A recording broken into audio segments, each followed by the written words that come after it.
Lebanon தலைநகர் பெய்ரூட்டின் தெற்கு புறநகர் பகுதியில் குண்டுவெடிப்பு புகையினூடே இன்று ஒரு அழகான வானவில் தோன்றியது.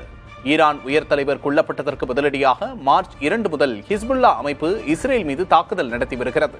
இதற்கு பதிலடியாக இஸ்ரேல் நடத்தி வரும் தீவிர வான்வழி தாக்குதலில் இதுவரை லெபனானில் 700க்கும் மேற்பட்டோர் உயிரிழந்திருக்கிறார்கள். லட்சக்கணக்கான மக்கள் இடம்பெயர்ந்துள்ளனர். ஒருபுறம் அமைதியின் அடையாளமான வானவில் தெரிந்தாலும் மறுபுறம் போர் மேகங்கள் பெய்ரூட்டை சூழ்ந்துள்ளன. போர் பதற்றம் காரணமாக வளைகுடா நாடுகளில் நடைபெற இருந்த 12ஆம் வகுப்பு CBSE பொதுத் தேர்வு ரத்து செய்யப்பட்டுள்ளது. Bahrain, Iran, Kuwait, Oman, Qatar, Saudi Arabia மற்றும் ஐக்கிய அரபு அமீரகத்தைச் சேர்ந்த மாணவர்களுக்கு திங்கட்கிழமை முதல் ஏப்ரல் 10ஆம் தேதி வரை பொதுத் தேர்வு நடைபெற இருந்தது. இந்நிலையில் போர் பதற்றம் காரணமாக அந்த தேர்வுகள் ரத்து செய்யப்படுவதாக அறிவிக்கப்பட்டுள்ளது. இந்த நாடுகளில் 12ஆம் வகுப்பு பொதுத் தேர்வு முடிவுகளை அறிவிக்கும் நடைமுறை குறித்து பின்னர் அறிவிக்கப்படும் என்று தெரிவிக்கப்பட்டுள்ளது.